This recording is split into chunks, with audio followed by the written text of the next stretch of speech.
Now, sticking with the script of potential NBA draft players now, I want to caveat this by saying this is just us kind of putting it out there, but two players that I think we definitely have to watch that, and this is not that they're going to leave or anything, but I think certainly doing their due diligence, they'll go through the NBA draft process and again, similar to Marcus a season ago, get that feedback. It has to be Jamal Shead and Tramon Mark. Yeah, yeah, and let's start with Jamal Shead. I think he'll benefit from coming back, but I'm interested. I mean, we of course we won't hear the feedback word for word, but just giving my analysis on the feedback that I would give him, portraying him to the NBA, I think it would be just become more of a consistent shooter. I think Yeah. I don't want to say he's settled for some threes because he's open. You take the open shots. I just think he needs to be a little bit more consistent on threes and also have a better shot selection. I think his mid-range game is stellar, and I think he should take more mid-range shots. Although in the NBA now, it's a lot of analytics. People don't want you to take mid-range shots. Some teams, I would say, want you to take either three or close range two. But his playmaking ability, second to none. Although he had a few turnovers in there in their last game, but he's a great assist to turnover ratio guy. Really, really competes on the defensive end. Has explosiveness and his athletic ability and his strength to finish in the paint, what sets him apart from players like Kendrick Davis, for example, just to kind of throw that out there. And so I think he'll get some good feedback, but I definitely think he should come back, and I think he will come back. What say you? Just before we get to Jamal in regards to Jamal. No, I agree. I think definitely he needs to enter the process and be able to hear that feedback. I think absolutely the 3-point shot, something in the NBA nowadays, especially with his size, he's only 6'1". So if he doesn't have a consistent 3-point shot, it's really gonna limit his ability, or not his ability. It's really gonna limit his attractiveness to NBA teams at the next level. I think the one thing that really stands out about Jamal Shead is oftentimes when Houston found themselves in crunch time situations, it was Jamal Shead that would be the kind of the player that would hit the big shots on a lot of different games. And I think that's something that's, again, it's not necessarily something that could be taught. It's just innate. He's never really scared of any of the big moment, but I think your analysis is absolutely 100% accurate in terms of if you would dub a quote unquote area he needs to work in, it's definitely his 3-point shot in terms of the consistency factor to it. Now, I think from a playmaking standpoint, he's shown that he's a consistent enough player where he can create shots for his teammates and make their lives easier. And even from a defensive standpoint, he's a bit of an underrated defender, which is kind of crazy to say from the conference defensive player of the year. But that's something that's kind of a badge of honor that he has in a step too.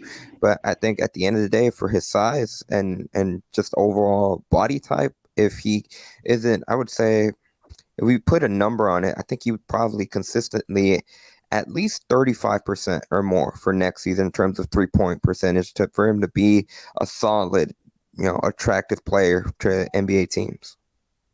I agree with that for sure. And while I'm giving comparisons, I kind of mentioned this during our Let's Race Cougs.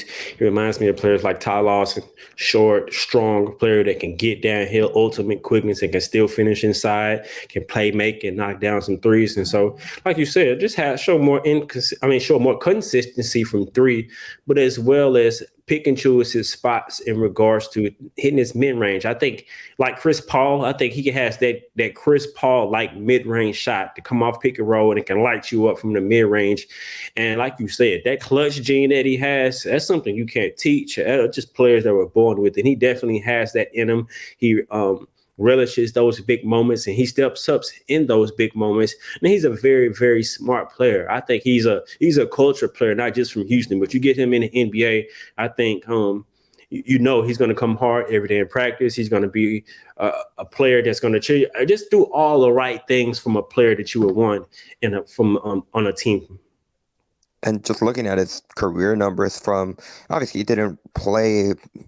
he played really sparingly his freshman season, but he shot 12% from 3-pointers his freshman year. He bumped that up to 29% last year when he was really had to force to be inserted into the role, and he even bumped it up to 31% this year. So you're seeing that positive track that you'd like to see, but I think if he makes just that bigger jump again, but 35, around that area, I think that would really solidify him as an overall well-rounded player and doing everything that he can do. Now, kind of transitioning to Tramon Mark, who I think he is an interesting player in and of itself because he has the shot creation factor. He has the ability to make shots at the next level. He has the ability to make tough shots at the next level, if that makes sense, in terms Mm-hmm. of just being a tough shot maker and being able to create his own shot. I mean, against Auburn, we showcased it. He was the go-to player for Houston when Jamal Shead and Marcus Sasser were sitting on the bench with foul trouble. Now, I think the biggest thing from him from an offensive standpoint has to be him being more consistent because this season it's kind of peaks and valleys where he had stretches where he was hot, and when he's on hot, I don't know if there's anything the defense can do to stop him. We saw it against Auburn, the game that sticks out during the regular season against UCF after they angered him a little bit during that game, and he was just zoned in and locked in, and there was nothing that the Knights could do really to stop him. But there's also some stretches where he just struggles to shoot from the field, which is, I mean, you tend to, it's not a surprise when it comes to the kind of, I don't know if there was a set role. Obviously, there was a set role, but there wasn't necessarily I'm a guaranteed I'm going to have this many shots game in and game out. It was much more dictated on how other teams, quite frankly, were defending Marcus Sasser, Shead, and Jarvis Walker. Yeah, and you just mentioned he was the fourth option.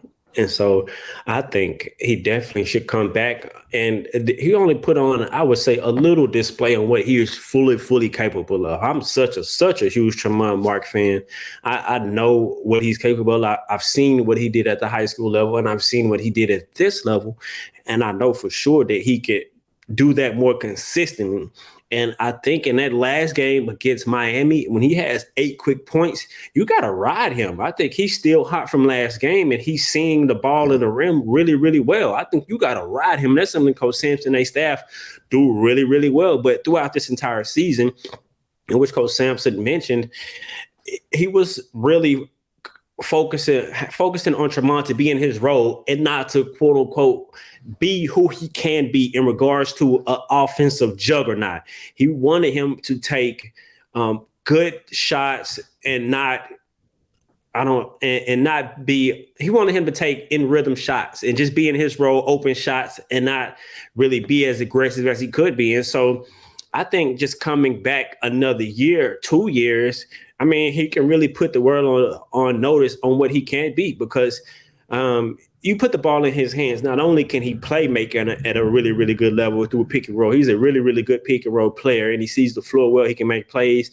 And then his mid-range game, like we talked about Jamal, I think he has a really an elite mid-range game, can finish inside, a good free throw shooter. Like Jamal, he has to become a more consistent three-point shooter when he's off the ball, and I think he can do that. But what he showed this year is his defense. His defense and his rebounding, I think, is probably what Coach Sampson wanted him to focus on, because that's going to make him an well-rounded basketball player. Now, and if he comes back and he steps into that role to be a number 1, number 2 option, focal point on the offense, and you allow him that he knows that every given night he's going to get at least 10, maybe even more shot attempts, and he's the focal point on the offense, I think you would see his role and his stock grow even more. Because like you just said, I mean, it's games this year where he would take 5 or 6 shots and he wouldn't really get a lot of looks, and that was his role. And so credit to him for being a team player and being coachable and being a star in his role. And so Tramon, I definitely think he should come back. And I think if he does come back, he will have even a bigger year and be able to really fully display to show that the player he is, because this is really his first year starting and playing a plethora of minutes.